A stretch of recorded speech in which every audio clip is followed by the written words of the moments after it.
გურჯაანის კულტურის ცენტრის თეატრალურმა დასმა მორიგი სპექტაკლი მესტიაში გამართა. ადამიანურულ ყოფაში წარმოქმნილი გაუგებრობები, შიშები და პარადოქსები, რომლებიც იუმორითა და ფანტასტიკური ელემენტებით იყო გაჯერებული, მსოფლიო კლასიკური მუსიკის შედევრების ფონზე სცენაზე სრულიად განსაკუთრებული ემოციური და ირონიული რიტმით გაცოცხლდა.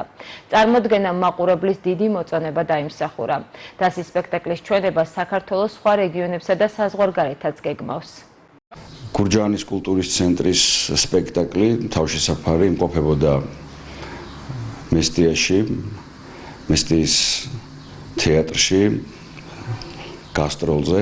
ჩვენ ამ სპექტაკლით და არა მარტო ამ სპექტაკლით კვლავ ვაგრძელებთ მუშაობას, რომ სხვადასხვა მუნიციპალიტეტებში თუ სხვადასხვა ქვეყნებში წავიდეთ საგასტროლო მოგზაურობით, იმიტომ ძალიან მნიშვნელოვანია როგორც ჩვენთვის, ასევე მსახიობებისთვის, მუნიციპალიტეტისთვის ცნობადობის გაზრდა და იმის თქმა, რომ ჩვენ გვაქვს თეატრი და გვაქვს საკმაოდ კარგი თეატრი. სულ მალე სიახლეების